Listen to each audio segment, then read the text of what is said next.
السلام عليكم magacaygu waa Cabdirashiid ku soo dhawaada shirkadda Muraayso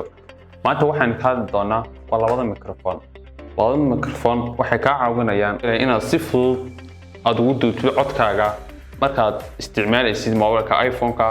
iyo markaad isticmaalaysid mobilka Android-ka bal imikana hadii aan isla eegno kartoonkan waxyaabaha gudihiisa ku jira hadii aynu ka furno package-ka qaabkan ayuu noogu soo bixi doonaa ugu horreyn waxaan ugu soo horeysiin doonaa waa qalabkan USB-ga oo hadda aan gacanta ku hayo oo noociisu yahay Type-C oo ku geli doona mobilkaaga Android-ka qalabka labaad waa qalabka mikrofoonka ee codka ku soo qaban la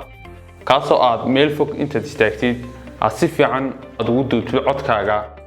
kaasa oo codkaaguna noqon doono mid fasax qalabka ugu dambeeya ee ku jira package-ka waa USB-gan kaasoo aad ku dabaysan karto mikrofoonkii codka ku soo qabanayay adoo